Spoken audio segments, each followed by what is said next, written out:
Okay, so before the break, we looked at our first real example. We saw one last week, but it was, we looked at the one that's actually doing some processing, not just spitting some stuff back out to the screen. So a little bit more of an example, getting used to the interface, and that one stretched out a lot longer than I planned. That's always the problem the first time teaching a course, is sometimes it's hard to say how long it's going to take when we get in here. The next two are going to go quickly because we did all the explanations. And one of the really nice things about Unity is patterns. They were very, very careful about patterns and conventions, and things are set up the same way across the board.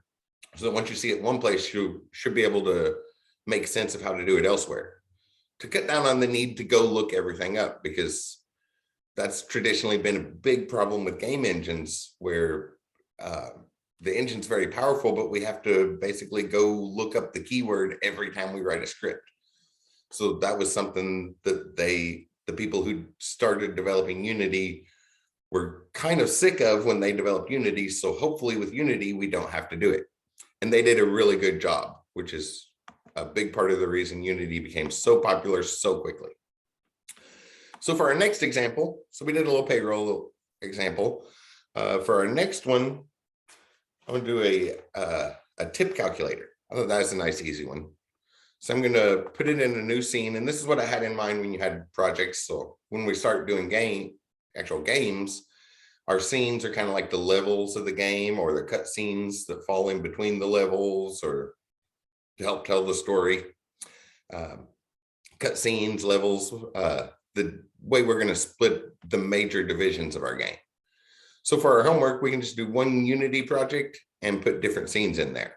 So there's already a folder set up for that. And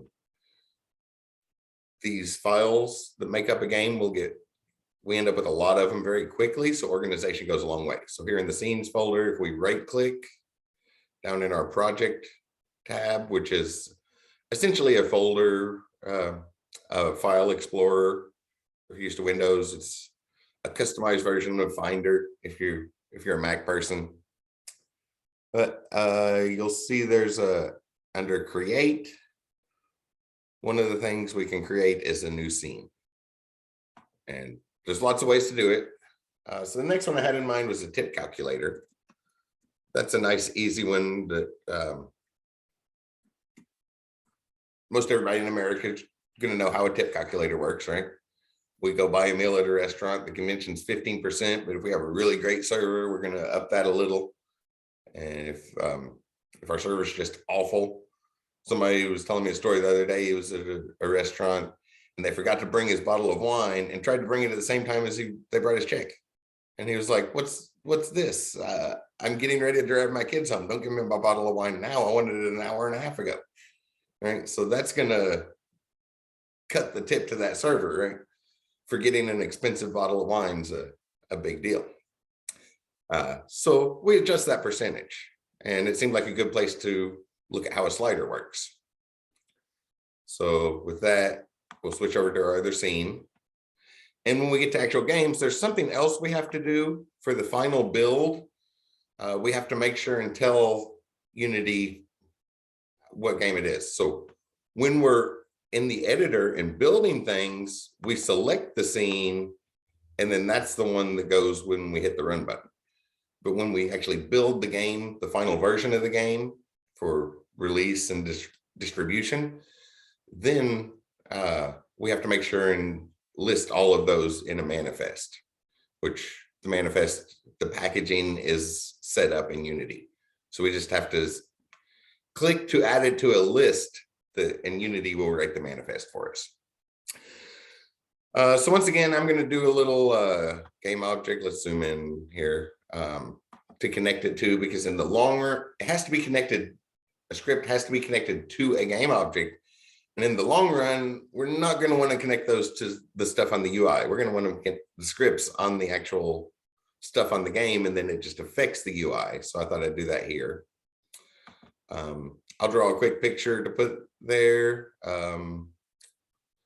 File, new, tip calculator. So just roughly thinking,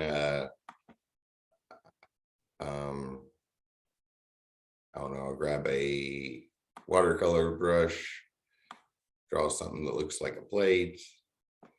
And then on that plate, maybe in marker, I'll grab some green and put some sort of veggies, green and red veggies, and I don't know, brown chunk of meat or something, a steak.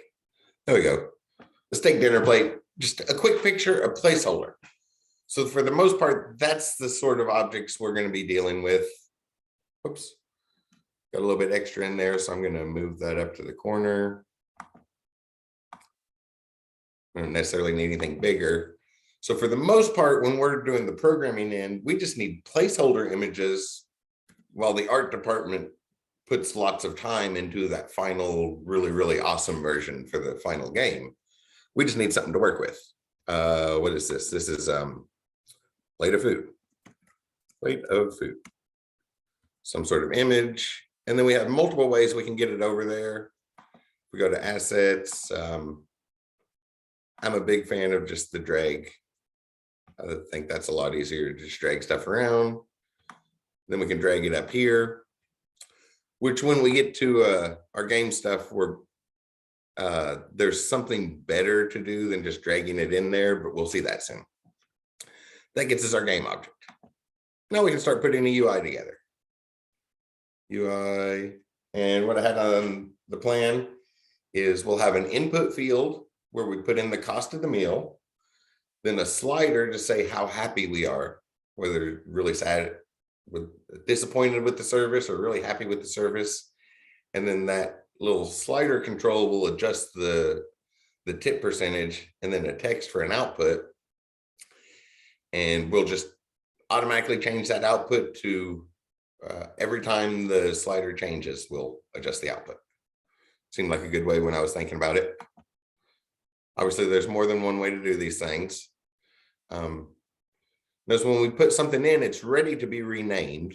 That was an issue we were talking about on the break for those watching the video later. But I'm going to go ahead and come back and rename that just to do it a different way than we did the first time. Then we'll need a slider. And then we'll need a text for the output. And now we can rename these. So I'm going to name that input field.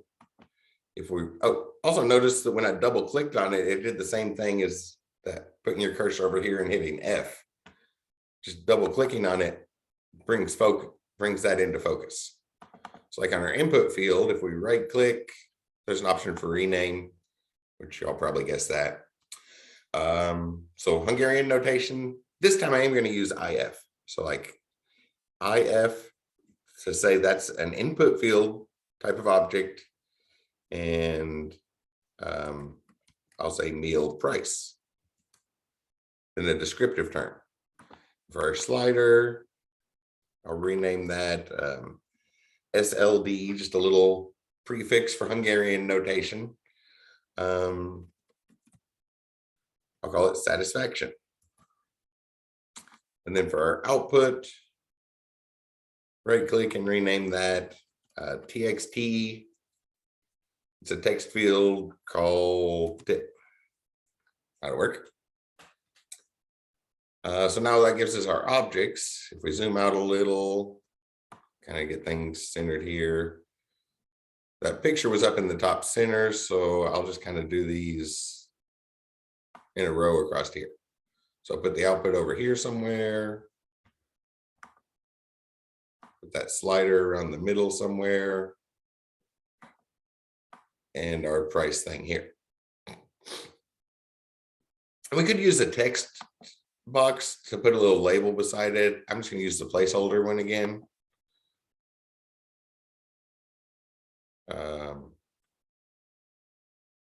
Yeah, this is going to cause an error, so I'm going to do it this way. So a label would be better in this case. But I'm going to go ahead and change the placeholder tag to enter meal price. And I'll let you all deal with that better when there's more time than we have in a classroom, right? So we'll enter the meal price. Obviously, if there's nothing there, that's going to throw an error, right? So it might be better to have an actual price to begin with, like a default price of 0. So it doesn't throw an error with our calculation. But that's one of the errors I had on the list. So that's an easy one to fix. Just put something there by default and use a label beside it, text for a label to indicate that that's for the meal price. The slider, instead of labels, I'm going to go with pictures. This is game stuff, so it's graphics. I'll make a new little quickly drawn picture, and I'll just put, I don't know, some big white thing, and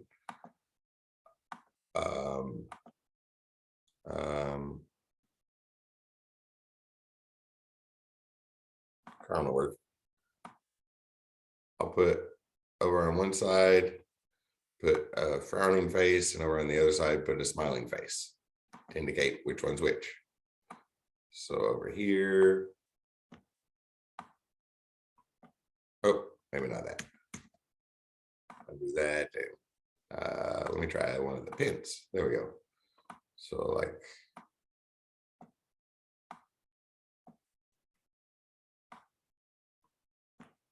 really disappointed with the service, or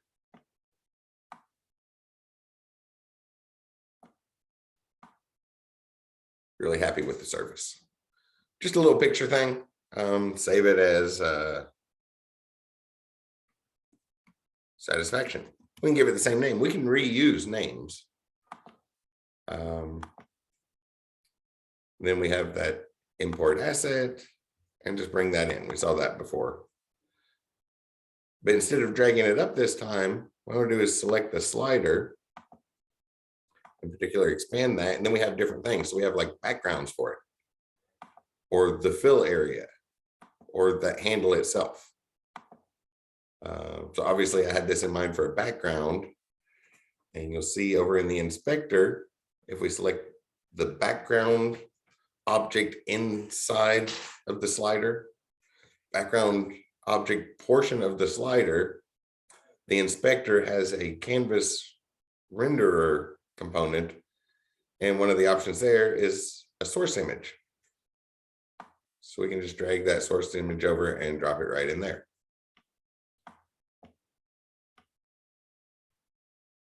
Then we have that in the background. We probably want to stretch that out a little so that it's a little bit past the handles of our slider.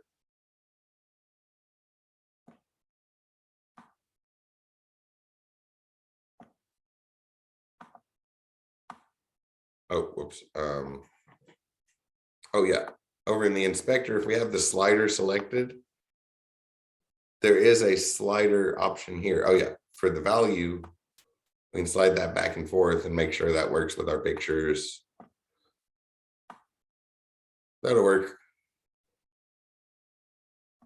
I guess. Just quickly doing stuff. We're short on time in the classroom, so obviously when you're doing that in your own game, you'd spend a little more time with it, but we can adjust background images on pretty much all of our components. It's there. It gives us stuff about a slider, and then we have the output where we'll print out the price of the meal. So to start with, I'm just going to start with no text in that field. Get thumbnails out of my way to make sure that's what's there. So there's the inputs, and now we can do just like we did in the first example. We need a script to refer to them with. So this time I'll come down here and I'll right. So the same way I brought those images in, I could go over to the text editor, create a new C# script, and then drag that in, or can right click here and create a new C# script. What is this one? Tip. The tip calculator. And we want to attach that to an object, so that's why I brought the picture in. So I'll just drag that over to connect the script to that game object. Because ultimately, that's what we're going to want to do. We're not going to connect scripts to UI and objects. We're going to connect scripts to game objects, and then that just affects what's on the UI. But if you want, you can connect them to the button. That works too. It just has, the script has to be connected to something. So now if we open that up, we have that sort of same default. I'm going to change how these are, and we're going to write this into a custom method. Same stuff we saw before. All our UI stuff is in a different library, so we need to bring that in. Then we need some public data fields so we can refer to those. So we had a public input field called IF meal price, I think. We had a public, a slider input. And we can always find those names if you can't remember. You can come back over here and look at what they called it when you inserted it. So these are all objects, so they'll be written in Pascal case. So it'll be capital first letter, and then spaces are just put for formatting here. So our data type on that object is called slider. Called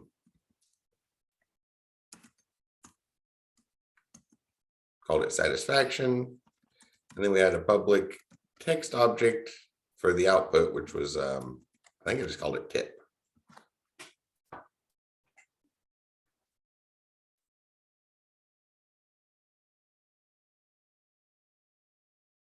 Okay. Did I do anything special here? I was pulling up the example from when I got ready. Nope, absolutely nothing special here. So this might have made a better first example. We need a public method, so it's accessible from something other than the owner of the script. Right? The game object owns this script, but we need it accessible from something else. I'll say a button, but we didn't put a button there, so we'll see another way to call these here in just a second. I don't know, I'll call it happiness. I couldn't think of a name quick enough, so I'm just going to call it happiness because that's what our tip is based off of, right? How happy are we with the service on that meal? And we'll same thing we did before. We want to use floating point numbers instead of doubles because saving 32 bits 140 times a second adds up very, very quickly. And that's going to be assigned whatever is typed into the meal price thing, end of instruction, but we have to parse our floating point number out of there.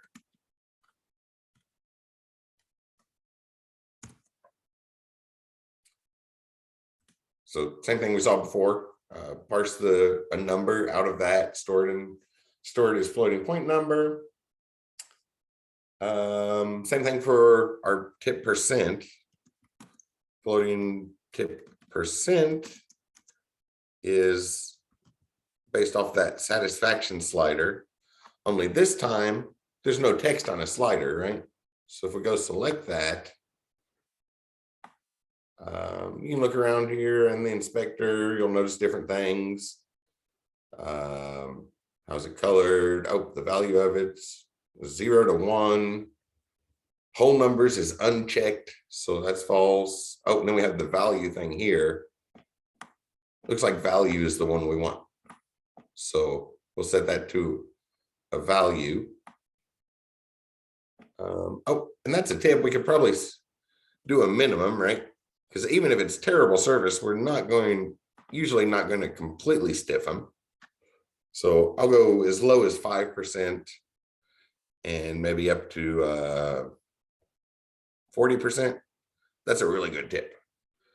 And we'll set our default at 18% sounds good. Start with an 18% tip, and then we can go as low as 5 or as high as, oh, whoops. That should be 0.4. There we go. Set a default in here somewhere. That's not, well, that'll work as a default. Somewhere around 15% for the default, and then we adjust that depending on how happy we are with the service. I think everybody knows how a tip works, right? Oh, and I'm going to hit save because I haven't saved the Unity game. I just realized there's like 2 hours of typing in there and haven't done a bit of saving yet. But whoops. We just saw we want the value, which unlike that other input, that's taking in a text, so we have to parse it out of there. But a value is a number, so we don't have to change it. It's set up to give us a floating point number by default. And that is a float, not a double. Oh, well, and then the tip percent is just the output of that, right?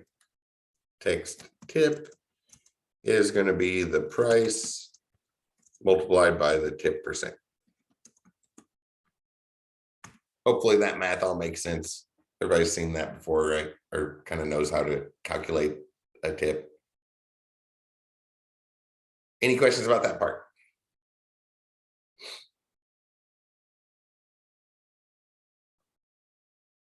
Okay, I assume that means no questions. So let's jump back over here and call that script. Oh, what's the error message say? Cannot convert from UI input field to string. Oh, I just asked for the input field, but we don't want the input field. We want the text from that input field. So dot text, which is something we already saw, but forgot to type it while I was talking there. So that cleared that out. Float to text. And then this is their message I was wanting to throw here. It says it can't just print that out. So here we have solely a number. Oh, whoops. I forgot the dot text there as well, which is still going to show that same error. So it can't convert a float to a string. So we have solely that number. There's a casting thing, but in our C family, a really, really easy way to handle that is just concatenate it to an empty string. If we have a number, it's just plus an empty string. Or in general, I usually do that first, have an empty string plus a number, but yeah, either way, as long as we concatenate it with an empty string, that takes care of that error message. We probably want a string, an actual string there though, something useful. So something like leave this. Oh, the thumbnails are in my way again. Those Zoom thumbnails are just like always in the way. Leave this number for a tip. That sounds like a good little message. So we'll save that. But when we go to print it out, a number does have to be concatenated in order to be cast as a string. Oh, missing a semicolon somewhere. Well, there's definitely a semicolon on line 15, right? This is probably the error message you saw a moment before the break, Tyler. It says it's missing a semicolon on line 15, but if we look, there's definitely a semicolon there on line 15. What is actually missing is our concatenation operator. That's how the message comes back. If it hits that end of instruction, but it's not a valid instruction, it's like something's wrong here. So the best the compiler can do is point at that end of instruction character and be like, this wasn't supposed to be here, so I'm going to tell you this is not here. That usually indicates something like missing a concatenation operator. Oh, that fixed all our errors. So now we just have to call that somehow, which we'll do similar, but we don't have a button this time. So we can't do the button on click. So I'm going to go to the slider object. And if I scroll down here, you'll notice instead of an on click, like we had with the button, we have on value changed. So that seems like a good place to do it. We'll just recalculate that tip every time we change what the percentage is. So again, it's on runtime. This little picture here is the one our scripts is the owner of our script. And if we go to the name of that script, then there's our method. So now it should run as soon as we do that. So I'm going to run that. Yeah, the console's showing because that error thing I told you we were just abbreviating here. Notice it said there's object reference not set. So tip happiness, it can't make any sense out of nothing being in there. It can't do that math. But when we put a number in there, so like maybe 22.34 for our meal, and now change this.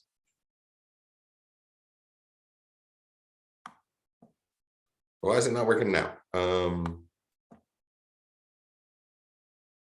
Let me stop that and rerun it so that it'll clear those messages out. Because I thought I corrected the error I was expecting.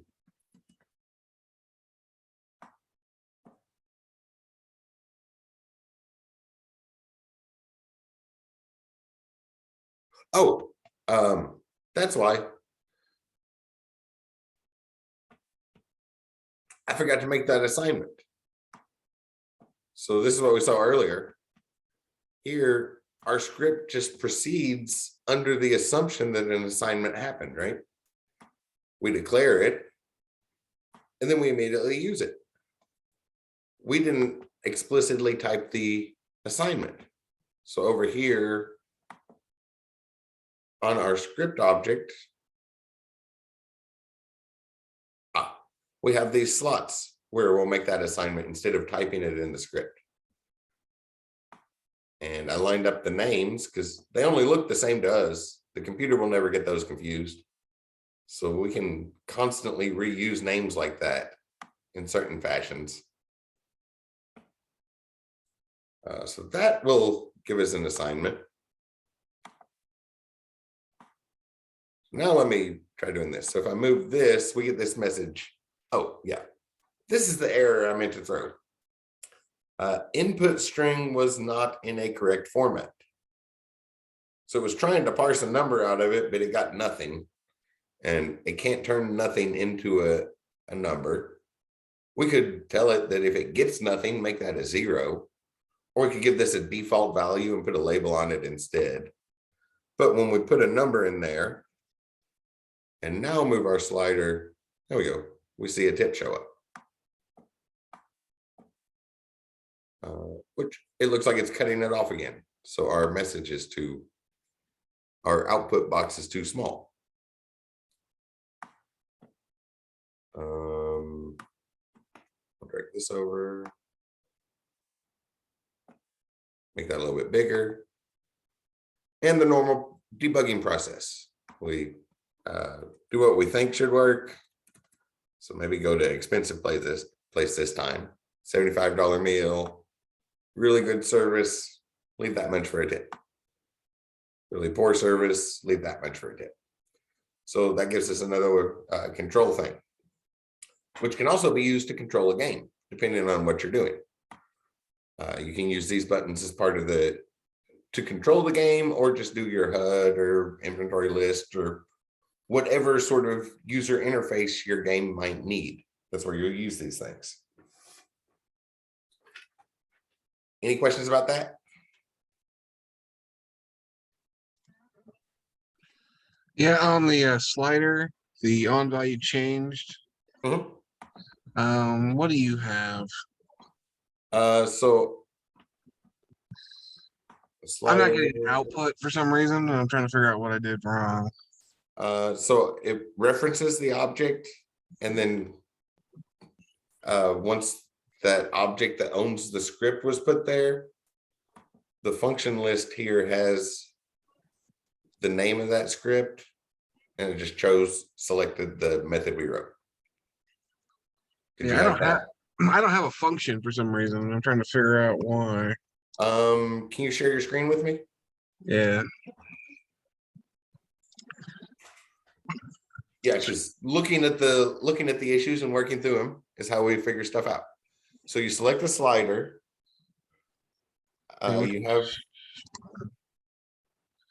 You have the object there. Yep. And when you select the object, is the script connected to that object? So it looks like those are all default things from a game object. So if you go select the plate of food in the hierarchy, the script is there. Yeah, that's what I'm kind of. So now go back to the slider. Just make sure the right thing was connected. Well, I had another. I have like an object one, and then. Okay, so that's why I like the drag and drop thing, because we have more than one of them. So try dragging it from over here. Oh, the one down there is just the picture. This is just a picture. Yes. So from the drag from the hierarchy. Gotcha. I think that's what I did wrong. So select plate of food. Select slider. Yeah. And now plate of food's at the bottom. There it is. Okay. Got it. All right. Can you stop the screen share now then? Yeah. So digging through and looking for the problems. That's how we learn this stuff. So whenever if you're hitting problems, let me know. So I have one more to show a couple more of the inputs that I asked for on your things. And it's going to go even quicker. So notice how it's getting quicker, but do you see a pattern starting to form? Do you see how that followed the same patterns we did the first time? So I'm going to go create a new scene. Create a new scene. And this one I'm just going to call coffee order. I was having trouble thinking of something that would have a drop-down list and a checkbox. And finally this morning when I was drinking my coffee, I was like, oh, this will work. How do you want your coffee? And a checkbox for iced coffee or hot. Seemed like a good way to just simply look at those components. So this is going to be a very short example because basically we're not doing much on this. So same thing, I'm going to give us a little game object, a very quick one, scratch work. So I'm going to just grab a paintbrush from over here, maybe, I'll grab an oil brush first and one of these colors, maybe orange, that'll work. And this is about a coffee cup, so I'll draw something that looks like a coffee cup. Grab some light brown and maybe watercolor and put some coffee inside that cup. There we go. That's good enough for a scratch picture, right? That'll get our program working while the art department puts this together a really nice one. Coffee cup. Seems like a good name for that. And then over here in assets, can import that, but it's just an arbitrary picture, quickly drawn. Obviously something that would be deleted before the final version. And then once again, I need to kind of find where the scene's at. There we go. I'll just drag it in. There's a better way to do that. We will see soon. There's an issue that can arise there that we know will often arise. So it's better to work around it beforehand. And that way we don't have to worry about fixing it when it does show up. And then the rest of the stuff's just like we saw before. We'll need a script. I'll do it as a component this time. So I'll select that object, add a component to it. I'll call it coffee order. There's not one, so it's going to make a C# script with that name. Come over here and we can start working on our panel. And this one, we just need a drop down to choose how we want our coffee. Do we want our coffee black, with sugar, with cream, or with sugar and cream? So a list of options to choose from. I wanted to make sure and show that one. And a toggle button for iced. So if it's unchecked, we get a hot coffee. If it's checked, we get an iced coffee. and a text to spit the result back out. Nothing too fancy there, so we'll need a drop down. And I'll call that DD coffee.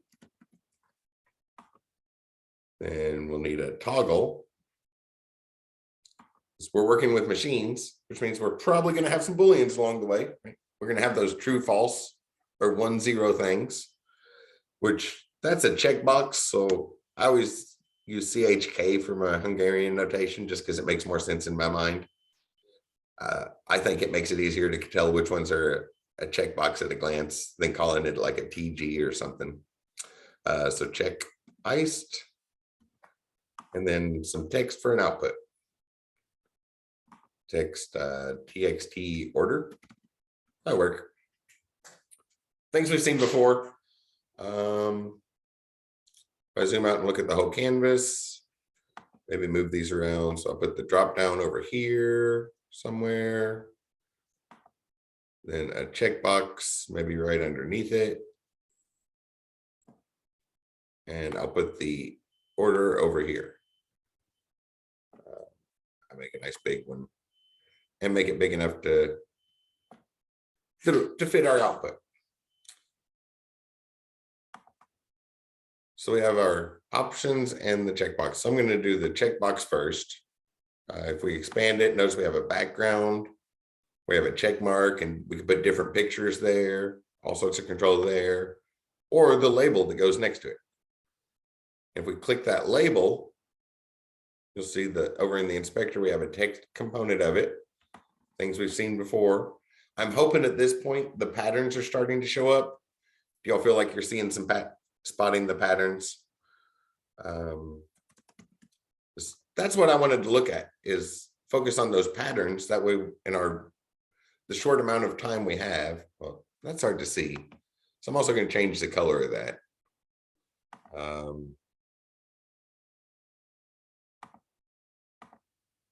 That color shows up a little bit better. Probably do the same thing over here for our output. I'll get rid of the default words. Oh, and pick approximately the same color I just did there. Obviously, in something that's just not a rush classroom example, we would take time to make sure those colors line up and do all that graphic design stuff. But hopefully y'all are seeing some patterns here, because we're short on time. There's a lot to cover in Unity. So I wanted to spend time and try to point out those patterns so that once you can take the parts you do know and learn new stuff without doing a bunch of research. Because you understand how the patterns go together in Unity.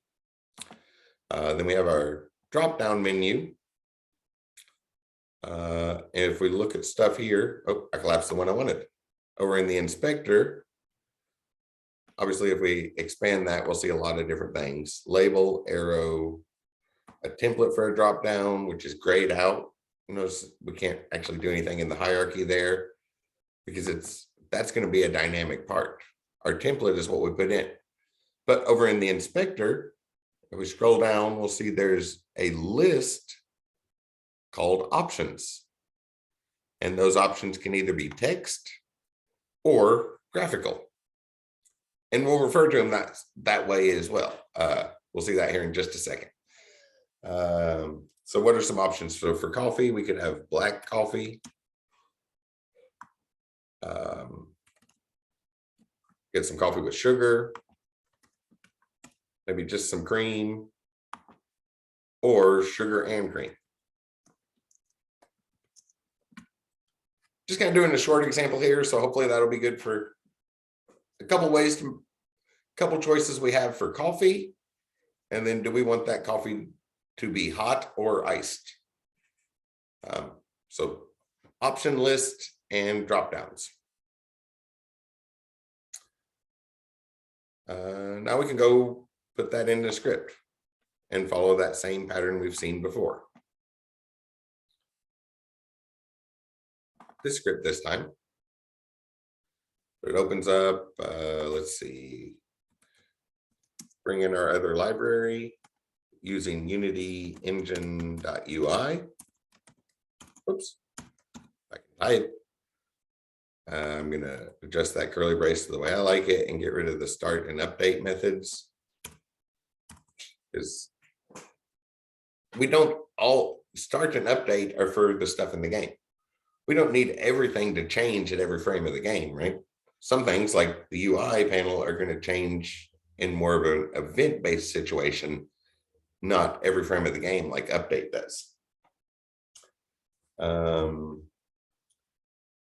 did I have any comments in my example about what to do here? Where's coffee.css? Coffee.cs, there it is. Nope. Okay. So just like we saw before, we'll set up some public data so we can have Unity make that reference, that assignment for us. A drop down called DD Coffee. Public toggle called CHK iced, and a public text called TXT order. Thanks what I put there. Then we'll set up our method. It needs to be accessible still because this is connected to that picture. So our picture is not going to be doing this stuff. So we need something else in our code to access it. We're just going to do stuff. We're not going to send anything back to whatever button calls this or however we run it. I'll just say place order. That seems like a good name here. And now we can grab our stuff there. So the drop down, this is the main reason I wanted to get to this. So we just put strings in there. We also had some image data we could put, so we could do slightly more complicated ways of looking at what image was selected, or grab that image itself and run through a selection structure. It would follow suit in how we ask for the name, because what we want to do is we'll look at that coffee the drop down object, and then it had an options list, right? Was it option or options? I come back over here, select the drop down, options. So it looks like it's plural here. I'll come back over here. Maybe the thumbnails will be out of the way better there. And then that's a list. So we need square brackets to refer to an index. And the index we want, we will get from that same object.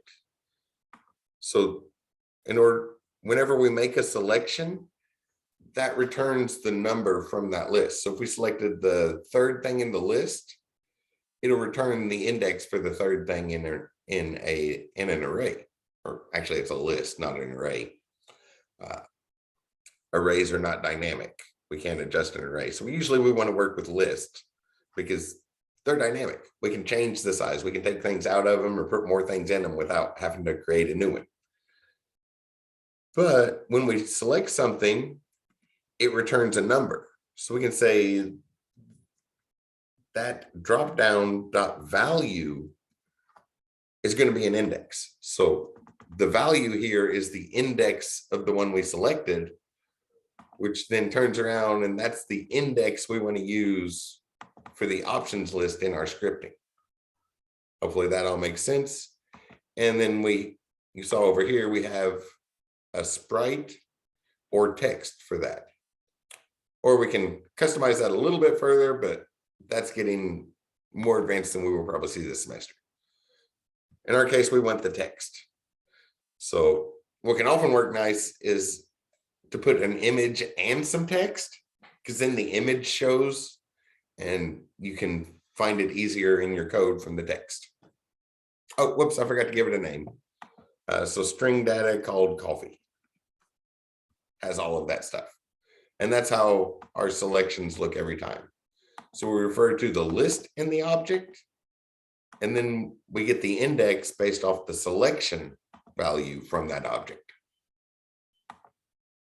Oh, and then I can do another if else and do the output text order dot text equals something. So what can we say? So I'll check, and if that box is checked, then we have iced coffee. Otherwise it's a hot coffee. So I'll say whoops, I'll say that's 1 plus whatever our selection for the coffee was, coffee hot, end of instruction. Otherwise, and my cursor is at the end, so I'm just going to hit, for those who weren't aware, before mouse, we had a mouse. When we wanted to highlight text, we use shift and the arrows. So with the cursor there at the end, I can hold shift and hit home to copy that whole line. Useful keyboard shortcut if you haven't encountered that before. Home and end are really, really useful keys on keyboards. If I go back to home, notice a home key goes to the indenting thing, and then if I push home again, it goes to the beginning of the line. So the home key toggles between those indents, and the end key goes to the end. And if you hold shift down while you do it, you can quickly select the whole thing. For the other one, I'll put iced out front. Whoops. That's one iced black coffee. And that will hopefully make it easy to distinguish between the two. So now we're back to our condition. And once again, notice that I'm not doing that in order. I'm doing that in the way my mind thinks about it. So when I realized I had a selection structure, first thing I thought about is the two outputs, and then I come back and do the condition. We don't have to work top to bottom, left to right. The final result has to be that way, but we can move our cursor to wherever we want it. So to check that, we have a checkbox. So we'll just check that, CHK iced. But we need to know whether that's true or false. This is an object. That's not true or false. There's a whole bunch of stuff in a game object. If we come back over here and select that, we can see in the inspector, we have all sorts of things about it. We have a rectangular transform, so that's image-based transform data. We have some toggle component stuff and a whole bunch of data fields in it. The transition, the colors, graphics on it. Oh, then we come down to this one, is on. That sounds like the data field we need. And if I check the input there, it looks like that's checking and unchecking that box. So I'm going to uncheck for the default. That way we're asking for hot coffee by default. That seems right in my mind. But that's the data field we want, which is a data field. So that means when we get to the script, it doesn't have a space in it because we're not allowed to make reference names with spaces in any programming languages. That's across the board, right? Our variables always have to be one word long or one set of symbols long, no spaces. And it's in camel case, so that means that I is going to be lowercase. So checking those patterns, we get dot, whoops. So that toggle object dot is on is going to tell us true if it's checked and false if it's not checked. If it's checked, it's an iced coffee. If it's not checked, it's a hot coffee. Does that make sense? In particular, does the route to find that pattern make sense? Because obviously we don't have time to cover everything. There's a lot here. So, but Unity is really, really nice about those patterns and conventions. So what you see in one place will probably apply elsewhere. That's part of the popularity in it. So now the same thing we've seen before, we just need to make those references. So we'll come over to our script.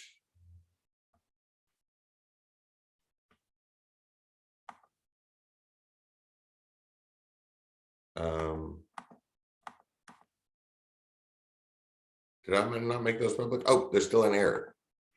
So it couldn't compile yet. Oh yeah, this is the one that was in my notes. Because this is a really, really common one of the common mistakes, because drop down seems like 2 words, right? So whenever I had that runs through my mind, at least, I think 2 words, write that in Pascal case. Maybe that's spelled wrong. So if we go over here and look at where we inserted it from, we can see they put it as 1 word, drop down, with that second D being lowercase. That was the common error that I put in my thing to watch out for. A drop down object is just is 1 word, so only the first D is capitalized. So now it should compile. Up, the error message went away. So now if we select our picture thing, now it compiled and we have all those. Remember, that's the difference between an interpreted and compiled language. Interpreted is 1 line at a time, but a compiled language, all of those instructions have to be in order because it makes an entire collection of instructions at once. So now, just like we saw before, we'll make those assignments. Iced is a toggle, and we can't drop that toggle into the other one.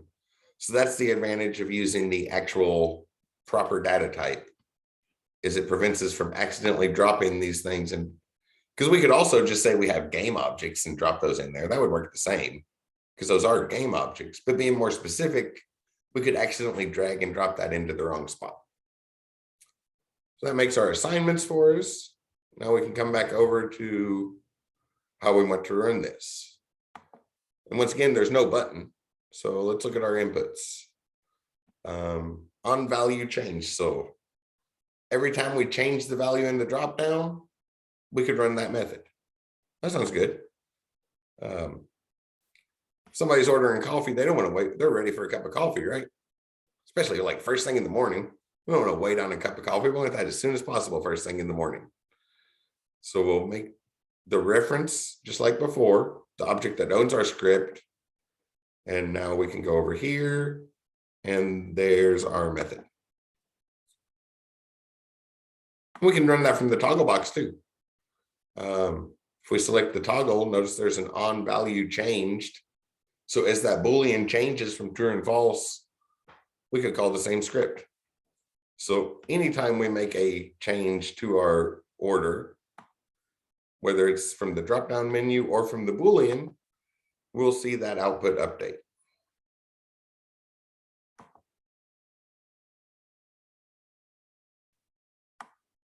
Any questions?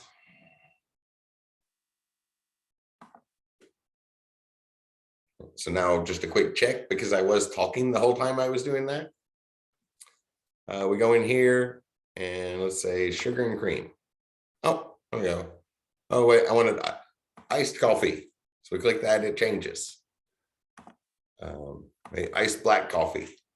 And every time it changes, we're getting an update on our button. So our output. So we don't necessarily have to put a button. We can set them to changes on any of our stuff. And it should follow that pattern, any of the inputs. So for the first 2 weeks, that's studying C# script, and go ahead and study the components we need to make that UI panel for our game, because we're going to want UI panels in our game, and we got to cover C# script, so we might as well cover them both at the same time. That went a lot longer than I intended to. I was expecting to be done with those examples by 8 o'clock and then do something else, but that happens the first time teaching a course. It's sometimes hard to know how long it's going to take, and I have a tendency to get distracted and go down rabbit holes at times. Did all that make sense? Y'all think you can run with it from there and figure out the ones that we didn't explicitly look at from those patterns that we did look at? Any confirmation there? I guess, I know. Okay, I see you in the chat room. So yeah, so hopefully that's good. If you have any questions, let me know. We have 20 minutes left in our scheduled time. That'll be it for today. And then I was hoping to stop by 8, get finished with that and do our first look at Blender, but it's hard to judge time the first how long it's going to take the first time I teach in the class. So as always, text messages and Ivy Learn messages make noise on my phone. So for the next 20 minutes, I'm going to be sitting right here. I'm going to end the Zoom call so we can get this recording immediately, because it doesn't render down until we end the meeting. But I am still going to be sitting right here. So in the next until 8:50, and then I have to run to Kroger because I don't have any food for lunch for the rest of the week. And the next, I don't really have time to get to Kroger until Friday. I should have went yesterday. So from now until 9 o'clock, when I run to the grocery store, I'll be sitting right here waiting for any questions to come in. So we still have 20 minutes left on our time. Please use that productively. It doesn't necessarily have to be Unity, but making games is really fun. So I'm guessing that's probably what you're wanting to do right now. So work on those projects and stuff. And you can ask me questions anytime, but this is just when I know I'm sitting by the computer waiting on questions. So before we wrap up, does anybody have any questions about those examples today? No, I'm good. Thank you, sir. Okay, so there's someone in the chat room about a question for afterwards. So I'm gonna go ahead and stop the recording. Y'all have a great evening. I will see you on Wednesday. And yeah, we'll just pick up from here on Wednesday. All right, you have a great day, Chris.